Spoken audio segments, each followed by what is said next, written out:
जो मज होय अनन्य शरण त्याची निवारी मी जन्म मरण या लागी शरणागता शरण्य मीचे को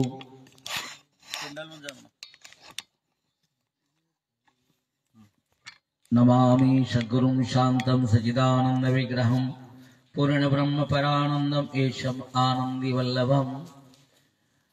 प्रस्तुत प्रवचन रूपी सेवेकरता घेतलेली होवी ग्रंथात ज्ञानेश्वरी या ग्रंथातील 9व्या अध्यायातील 288 क्रमांकाची आहे।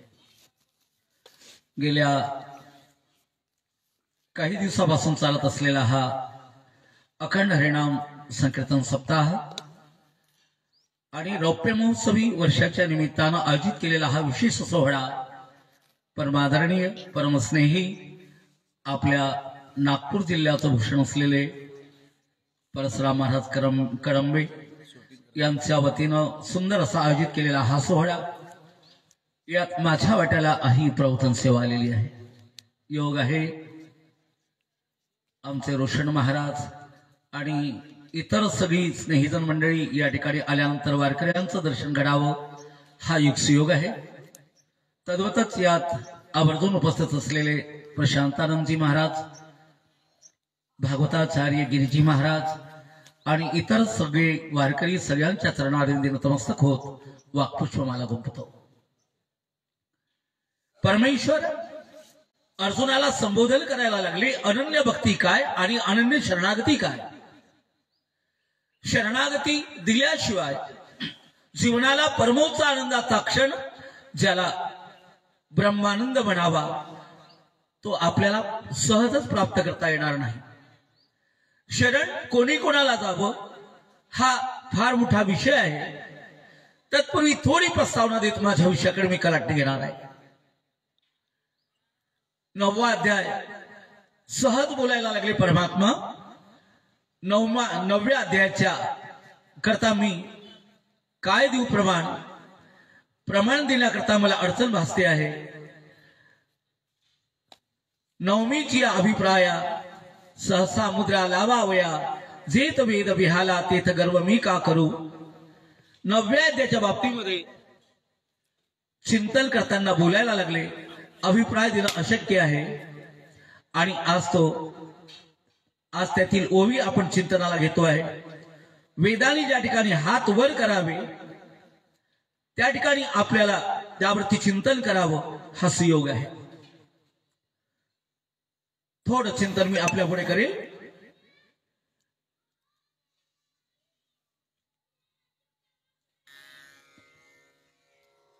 सहज 9वा अध्याय म्हणजे नेमकं काय।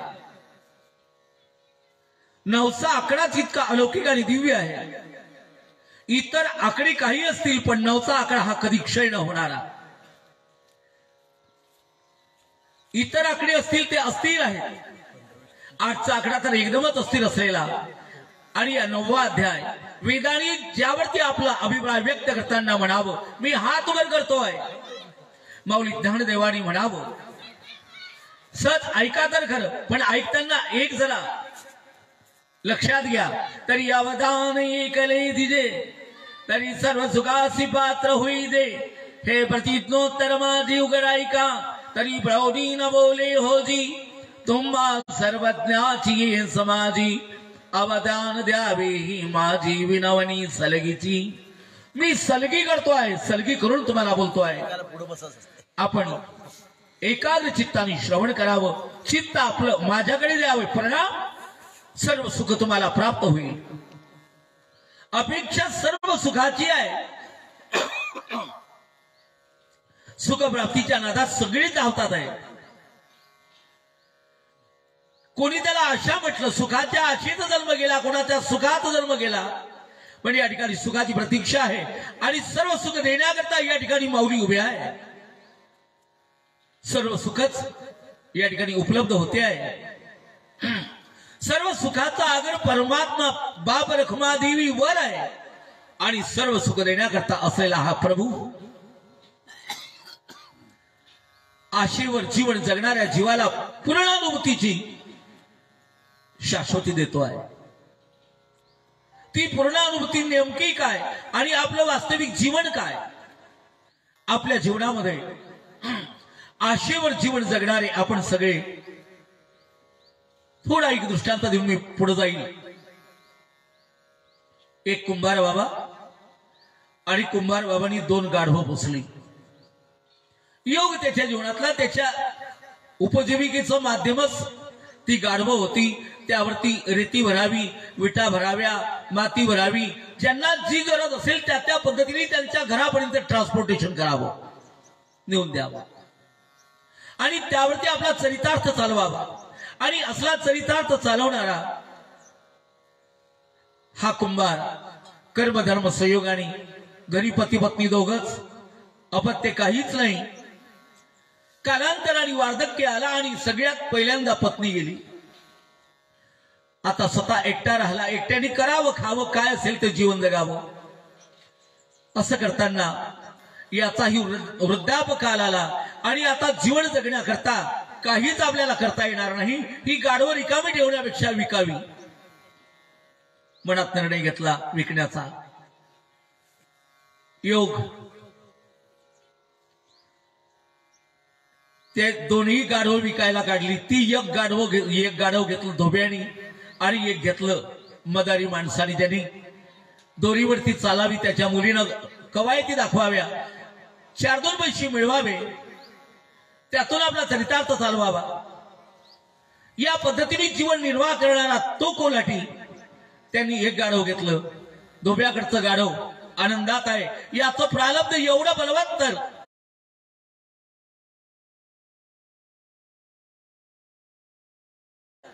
कोणाच्या नशिबात काय असेल. चांगल्याच्या घरचं जनावर होण्याकरता देखील प्रारब्ध लागत असते.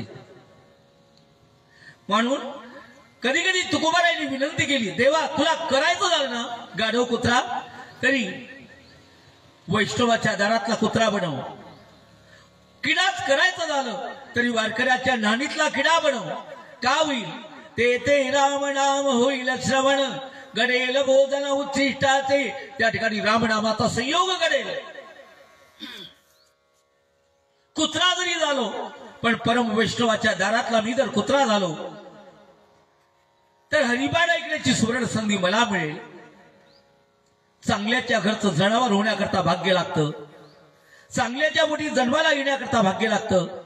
या गाढवांची भाग्य परस्पर बदलल्या गेली. धोब्याकडचं गाढव परम भाग्यशाली ठरलं.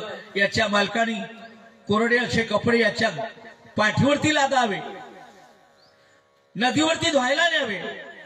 ते कपडे धुवावे, वाळवावे, संध्याकाळी पुन्हा त्या गाढवावर वाळलेल्या कापडाचा गठ्ठा ठेवावा आणि घराचा मार्ग स्वीकार करावा.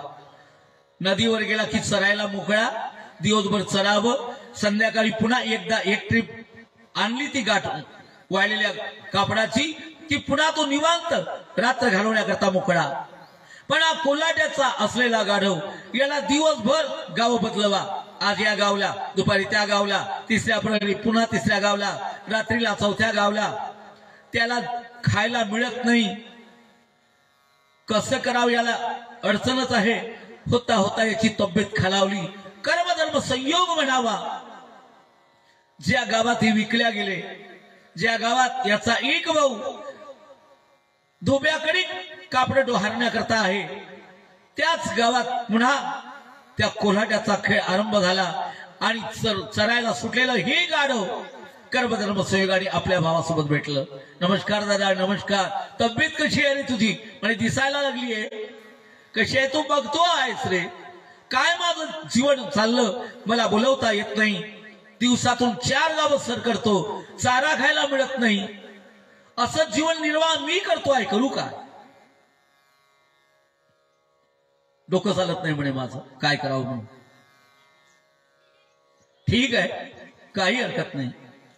तुझं कसं काय? मी म्हणे निवांत आहे. बघ शरीरावरती मांस आलेला आहे, उड्या मारतो आहे, कृपा परमेश्वराची आहे.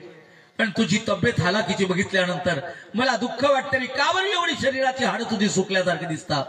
शरीर का बरं सुकलं रे तुझं? काही नाही दादा, चरायला उसंत नाही मग नेमका तू जीवन जगतो कसा? चाल जरा माझ्या बरोबर, मी तुला एक आनंदाची अनुभूती देईल. आता तुझ्या मालकाला दिसायचंच नाही. आता एवढं चोरून राहायचं, तू एवढं चोरून राहायचं. कोल्हाट्याचा खेळ संपल्यानंतर तो कोल्हाटी सगळं त्याचं बिराड उचलून कशाने नाही त्याची काळजी करू नको, पण तू मात्र याला दिसू नको, लपून राहा. हे म्हणायला लागलं. दादा तू म्हणतोय ते बरं आहे रे, पण मी एवढी दगाबाजी करणार नाही. खातोय त्याचं गातोय ना, तुम्हाला काही का होईना पण त्याचं गारो म्हणून पोचतोय रे. दगा देणार नाही मी त्याला. नाही लपणार म्हणे. का लपणार नाही म्हणे? एका आशेवरती मी जीवन जगतोय. कोणती आशा? ती परमोच्च परम सुखाची आशा. कुठली आशा सांग? त्यावेळेला ते गाढव बोलायला लागलं कोल्हाट्याचं. ऐक दादा, ज्या वेळेला कोल्हाटी आहे ना, तो दोर बांधतो. दोरीवरती त्याची 10 वर्षाची मुलगी उभी होते. तिच्या हातात तो बास देतो, बांबू बास. ती कसरत करत अनेक पद्धतीने कवायती करत दोरीवरती चालते रे. त्यावेळेला तिचा बाप म्हणतो, ए गंगी कान खोलकर सुन ले. क्या बाबा, इस रस्सी से गिरना नहीं. ठीक है बाबा, यदि तू गिर गई और मेरी बेइज्जती हो गई तो तेरी शादी इस गधे के साथ लगाऊंगा. तो लग्न या गाढवा सोबत लावून देईल तू जर या दोरीवरून पडली तर. मग ती कवायत करते. दादा दोरीवरून चालते रे. मी पाहतो कधीतरी ती पडल आणि तिचा बाप तिचं लग्न महाचिन करून देईल, म्हणून हाडं निघले तरी चालते, पण लग्नाच्या आशेनं मी त्यांचा साथच देईल, कारण कधीतरी गंगी माझी बायको होईल. ती दोरीवरून पडत नाही, लग्न गाढवाशी होत नाही, पण लग्नाच्या अपेक्षेमध्ये जीवन बर्बाद केल्याशिवाय हा राहत नाही. असं सर्व सुखाच्या अपेक्षेमध्ये जीवन बर्बाद करणारे आपण सगळे संसारी जीव आहोत. कोणाची जीवनात परम सुखाची आशा पूर्ण झाली. कदाचित विषयाचा आनंद भोगण्याकरता निघालेला जीव सुखाचा शोध करतोय. सुखाच्या शोधात त्याला कधी मिळालं तर दुःखही पदरात येते आहे, पण दुःखाला सुखाचं आवरण घातलेलं याला कळत नाही. आणि सुख समजून आवरण असलेल्या दुःखाला कवटाळल्याशिवाय जीव राहत नाही. याकरता शरणागतीशिवाय पर्याय नाही. शरण नेमकं जावं कोणाला हा मात्र प्रश्न आहे.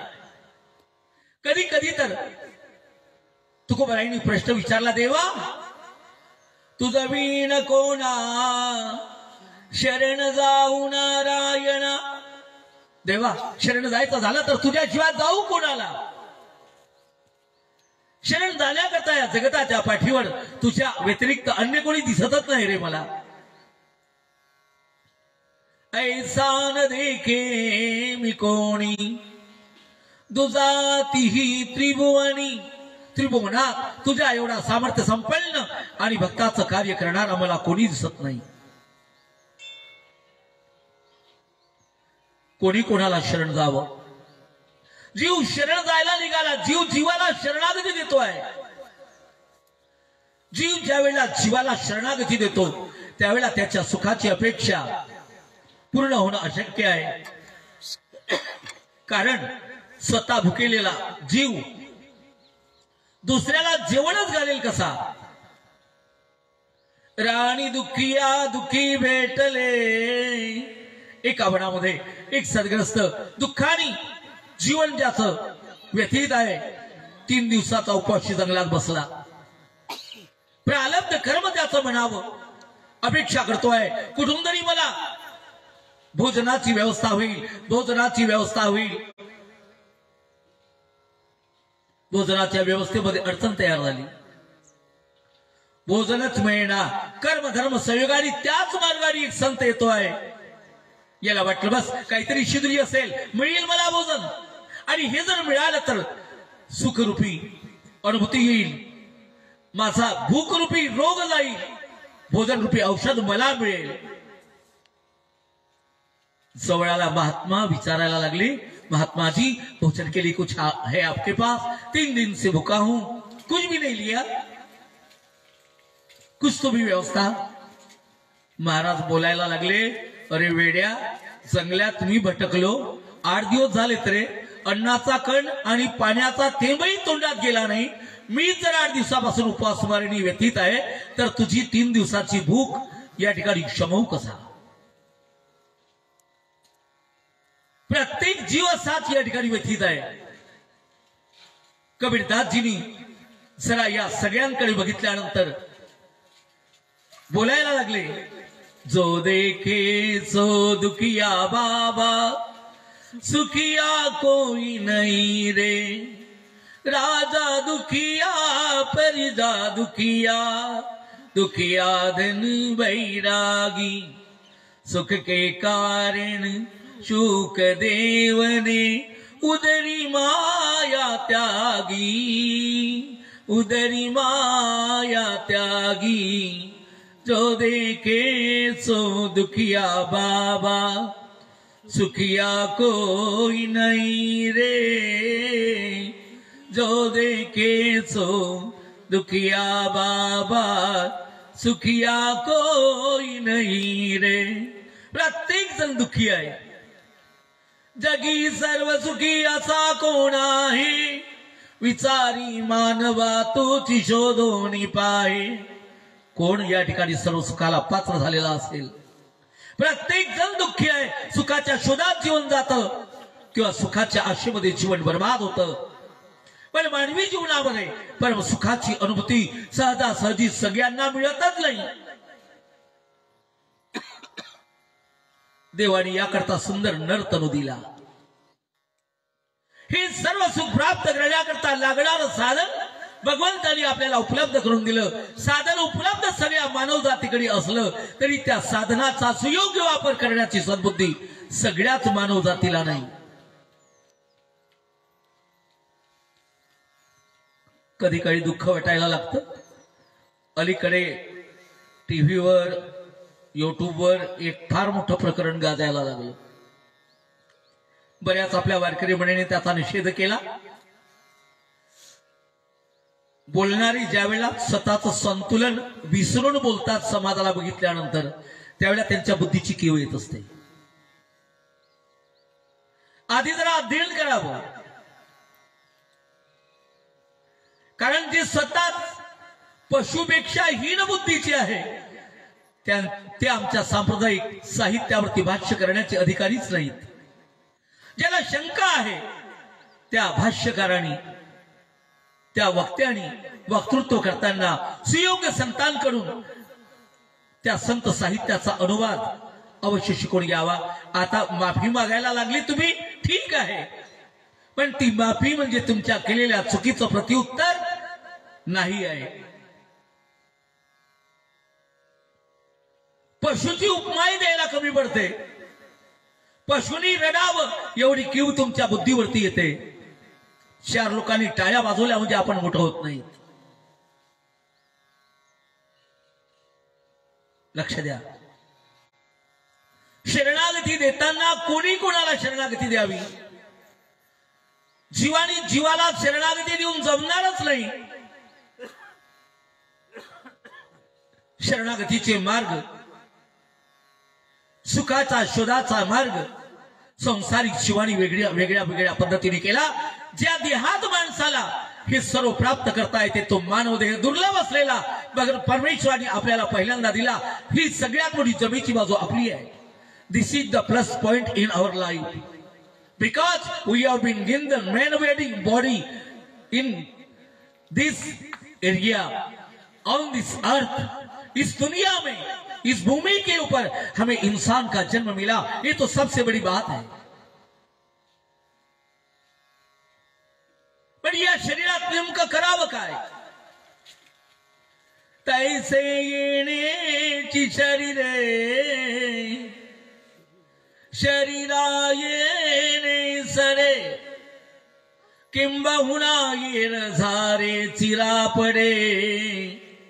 या शरीराने आपल्याला भगवत प्राप्तीची साधना केली तर जन्म मरणाचं दुःख घालवता येते आणि याच शरीरातून पापाचरण केलं तर नरकालाही जाता येते। या शरीरातून कदाचित मर्यादा सोडून आपण व्यवहार केला तर पशु पक्षीही होता येते। या शरीरातून यज्ञ यागादी कर्म केले तर इंद्रही होता येते। या शरीरातून ब्राह्मणाचं कर्म आचरण केलं तर कदाचित आपल्याला ब्रह्मदेवही होता येते। म्हणून या देहाला रेल्वेचं जंक्शन स्टेशन बांधलं। कोणाला मद्रासला जायचं आहे तरी जाता येते नागपूरवरून, दिल्लीला जायचं आहे तरी जाता येतं, कलकत्त्याला जायचं आहे तरी जाता येतं, मुंबईला जायचं आहे तरी जाता येतं, पंढरपूरला जायचं आहे तरी जाता येतं। पूजनीय वैकुंठवासी गुरुवारी हरिभक्तीपरायण दुंडा भारत देगलूरकर त्यांच्या जीवनातला एक अनुभव सांगायचे। दादा आले म्हणून मला स्मरण झालं। मोठ्याच्या दारातली चोपदार त्यांचा अधिकार मोठा असतो। पूजनीय दुंडा महाराज म्हणायला लागली, म्हणे मी रेल्वेने मुंबईला जायला निघालो। मुंबईच्या रेल्वेत बसून पुण्यावरून कोणीतरी भिकारी आला, तो म्हणत होता नागपूर नागपूर नागपूर। तेवढ्यात ही चालती गाडी सुटलेली, तो त्या ट्रेन मध्ये येऊन बसला। त्यावेळेला नागपूरचा हा शब्द ऐकलेला होता। पूजनीय महाराजांनी ते म्हणायला लागले, अरे भैया या गाडीत तू बसलास ना, पण ही नागपूरला जात नाही, ही मुंबईला जाणारी आहे। तो भिकारी बोलायला लागला, नागपूर काय ना मुंबई काय, कुठेही गेले तरी भीकच मागायची आहे। मग नागपूरला न जाताना मुंबईला गेलो तरी त्या ठिकाणी भीकच आहे। भीकच जर आपल्या वाट्याला असेल, कोणत्याही स्टेशनला जा, काय फरक पडते। तसं माणसाने आपल्या जीवनाची व्याख्या बनवली। विषयाचं आचरण कोण्या येवणीत नाहीये, पशु येवणीतही ते शक्य आहे। विषयाचा आनंद आणि संसाराचं सुख किंवा दुःख मानवी जीवनातही ते जर आपण करायला लागलो, पशु आणि मानवी जीवनात अंतर काय राहिलं। शरीरी साधिले परब्रह्म, या शरीरातून साध्य करता येतो तो परमात्मा। जीवाने मग हे ज्ञान प्राप्त करण्याकरता आधी शरणागती संतांची द्यावी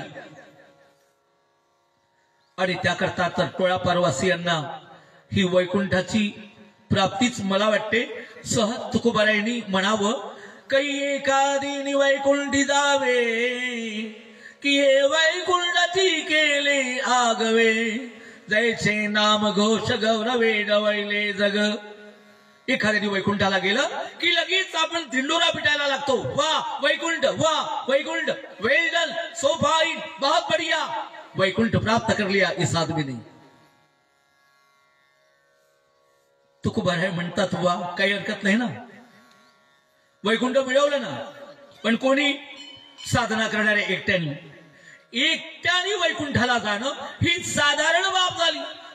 काही एकादीने वैकुंठी जावे, एकट्याने गेला तो स्वार्थरूपी स्वार्थमूलक साधना करत एकट्याने वैकुंठ गाठलं। पण या ठिकाणी एकट्याने वैकुंठ नाही गाठलं, की वैकुंठाची केले आगवे, यांनी तर वैकुंठ अख्खं टोळ्यापारच करून टाकलं। हा, जैसे नाम घोष गौरवे डवैले जग, नामाच्या घोषाने सगळं जग डवळून टाकावं हा पुरुषार्थ संतांचा आहे। मला वाटते कदाचित महाराजांना अपेक्षित असेल, नाही का। टोळा पार, टोला असा मारायचा का आउट ऑफ स्टेडियम पार, टोला पार, सगळ्या गावकऱ्यांना घेऊन जन्म मृत्यूच्या पार, म्हणून टोळा पार, नाही का। कदाचित ही उक्ती आपल्याला साध्य करायची असेल, असा पार टोला लावायचा।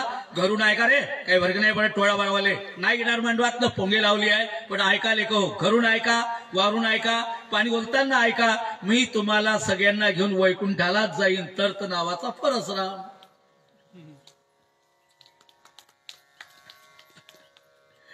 नाही का, साधा राम नाही, परशुराम, आवेश अवतार, आवेश अवतार। कारण अंश अवतार, अंशांश अवतार, कला अवतार, पूर्ण अवतार, परिपूर्ण अवतार, आविष अवतार, आविष अवतार आजा सामने देखा जाएगा। परशु आणि मग पुढे राम शस्त्र। संत स्वरूपात आल्यानंतर शस्त्र रामनामाचा हातात आहे, त्याच्यामुळे काळावरती मात करणं शक्य आहे। कदाचित देवालाही हे शक्य झालं नाही, कारण देवानी मारल्यानंतर मुक्ती, देवाच्या हाताने मरण आलं तर मुक्ती। संत कृपेचे सागर आहेत, संतांच्या सानिध्यात आलं तर मुक्ती। हा पुरुषार्थ रामरायाला साध्य करता आला। कालच कोणीतरी मला प्रश्न विचारत होते, म्हणे महाराज सगळ्यांचा अंतिम संस्कार अंतकाल सांगता, रामाच्या बाबतीत काय मत आहे आपलं? रामाचा पुरुषार्थ जतन करायला, जपायला जरा डोकं आणि पुरुषार्थाला गेल। अरे म्हटलं एक एक गेला कोणीतरी वैकुंठाला, रामरायाचा पुरुषार्थ तो आहे का सगळी अयोध्या नगरी घेऊन वैकुंठाला गेले? साकेत धाम सगळ्यांनी आले। प्रसंग असा घडतो, प्रत्यक्ष लखनलालजी दारावरती चौकीदार म्हणून उभे आहे। He was standing as a gatekeeper in the door of Shri Ram ji. खड़े थे मेरे राम जी के दरबार में, और आदेश था भैया का किसी को भी अंदर नहीं आने देना। अरे ग्रस्त आला, मला आज जायचं आहे, शपथ तुला। दुर्वासाच्या सोबत काहीतरी बोलत होते आणि त्याला नाईलाजाने जाऊ द्यावं लागलं। दुर्वास म्हणायला लागली, या दादाचा त्याग जरा आदलीचा भंग केला तुझ्या। त्याच वेळेला लक्ष्मणाचा त्याग, आता स्वतः करता उरलं काय? स्वतः करता उरलं काय? आता देवा चालावं लागतं तुम्हाला। सगळ्या नगरवासियांना घेऊन गेले, शरीरामध्ये स्नान केलं, सगळ्यांना दिव्य देह मिळाले। जेवढे पुरुष होते विष्णू रूप झाले, स्वयं परमात्मा राम विष्णू रूप झाले आणि सदेह विमानात बसून वैकुंठाला गावकऱ्यांना घेऊन गेले। गावाला घेऊन जाणारा मनुष्य दुर्लभ असतो। मला वाटते तो शरणागतीचा दरबार गावकऱ्यांना घेऊन वैकुंठ गमनाचा एक आगळा वेगळा उपक्रम करण्याचा पुरुषार्थ कुचनी महाराज या ठिकाणी करतात आहे। त्याचा रौप्य महोत्सव आहे। 25 वर्ष झाली, आता काही या गावातल्या कोणत्याही माणसाकडे वाकड्या नजरेनं पाहाची यमाची ताकद नाही। प्रमाण आहे आपल्याजवळ, कोण पाहित याकडे वीर विठ्ठलाचे गाडे, अशुभ त्या पुढे शुभ होनिया टाके। हा पुरुषार्थ आहे भक्तीचा, आणि हा पुरुषार्थाला 25 वर्ष पूर्ण व्हायला लागली। म्हणजे आता जवळपास मला वाटते 25 वर्षापासून महाराजांनी इथली शिवत बांधली। जातील कदाचित तर वैकुंठाला जातील, येथल्या कुठल्याही माणसाच्या केसाला हात लावायची ताकद किंवा या ठिकाणी आलेल्या साधकांना, उपासकांना यांच्या केसाला हात लावण्याची ताकद यमाची देखील नाही। शरण जाताना कोणाला शरण जावं? जीवानी जीवाला शरण जाऊ नये। शिवानी संताला किंवा देवाला शरण जावं। पण देव निवडताना जरा या ठिकाणी कसोटी लावली। 33 कोटी देव चामुंडा, 8 कोटी भैरव रे, कितीतरी देव आहेत आपल्याजवळ। आता एक क्रांती आपल्या समाजात आली की ओसाट पडलेली शिवालय आता परमपूजनीय दर्शनीय स्थान व्हायला लागली। परम आदरणीय प्रदीपजी मिश्रा यांचा पुरुषार्थ, घराघरात शिवभक्ती आता पोहोचली। अडचण आहे मध्यंतरी एक संप्रदाय असा होता आपल्यातला, असा आहे आपल्यातला, नवीनच मायबाबाचे फोटो घरात ठेवू नका, देवाच्या कुठल्याच मूर्ती घरात नको, कुठलाही सण नको, देवळात जा पण कोणाचा प्रसाद नको असल्या संप्रदायाची अनुयायी माता भगिनी शिवभक्ती त्यांना पटली आणि शिवपूजना करता आता मंदिरात त्यांच्याही रांगा लागायला लागल्या। मला काही ठिकाणी तर मुस्लिम बांधव महिला आणि पुरुष शिवभक्ती शिवालयात जाताना दिसायला लागले। आता पुरुषार्थ आहे संतांचा, पुरुषार्थ आहे संतांचा। जी नाही त्याला चैतन्य आणून देतील। काळाचा ओघ असतो, कोणाकडे कोणाची नजर कशी पाहण्याची असेल ही अडचण भासते। पण लक्ष द्या, शरण जाताना देव निवडायचा तर देवाची कसोटी लावायची।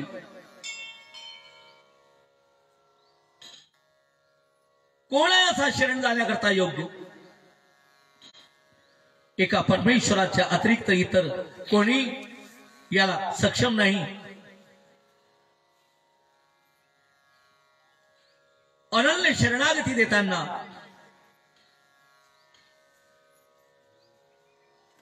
देव निवडावा। देव भरपूर आहे,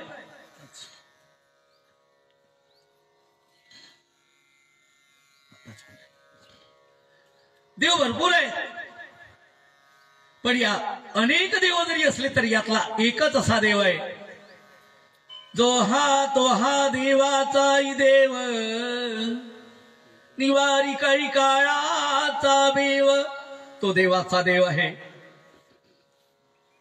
त्याची शरणागती द्यावी, पण शरण जाताना अनन्य भावाने शरणागती द्यावी। अनन्य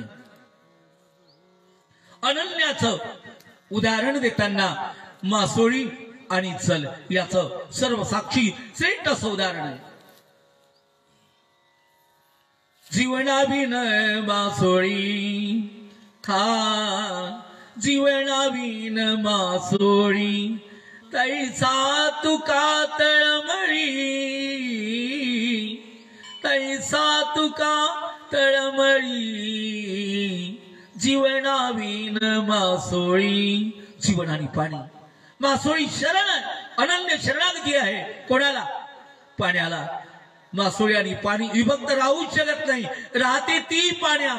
कदाचित कोळ्याने पकडली तर पाण्याच्या बाहेर येता बरोबर पाण्याच्या विरहाणी तिचा मृत्यू। पण तिला शिजवायला, तिला धुवायला काढली तरी जास्त पाणी, शिजवायला लावलं तरी जास्त पाणी, आणि शिजल्यावर आपला तर अनुभव नाही म्हणा, पण खाणारे सांगतात की खाल्ल्यावर अधिक पाणी। पाण्याशिवाय मासोळीचं जीवन नाही।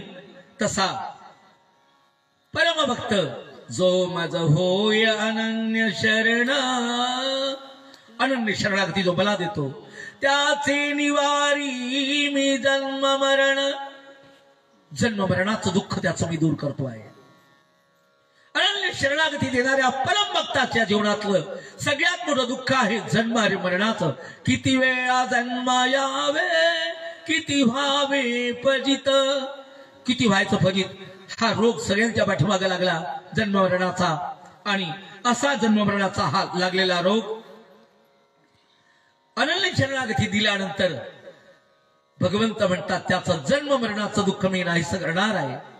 आणि याच्याकरता शरण जाण्याकरता एकच असा परमात्मा मी आहे की माझ्या अतिरिक्त या दुःखातून साधकाला बाहेर काढण्याकरता कोणी समर्थ नाही। ऐसा तू समर्थ ब्रह्मांडाचा धणी, वरमही जाणोनी शरण आलो। संतांनी त्या एकाच परमेश्वराच्या चरणानंदी शरणागती दिली, आणि आज अशा शरणागतीचे 25 वर्ष पूर्ण व्हायला लागले। त्या शरणागतीच्या परम श्रेष्ठ अशा चालकाला प्रणाम करतो। त्यांच्याकरता उदंड आयुष्य, उत्तम आरोग्य परमेश्वराने प्रदान करावं। अजून येती 25 वर्ष त्यांनी किमान काढावी, आणि 50व्या वर्षाचा सोहळा सानंद आपल्या नजरे पुढे पाहून आणि नंतर काय तो निर्णय घ्यायचा, तेथपर्यंत काही कीर म्हणायचं कारण नाही। तेव्हा या सोहळ्याच्या या आयोजनाला माझ्या खूप खूप शुभेच्छा।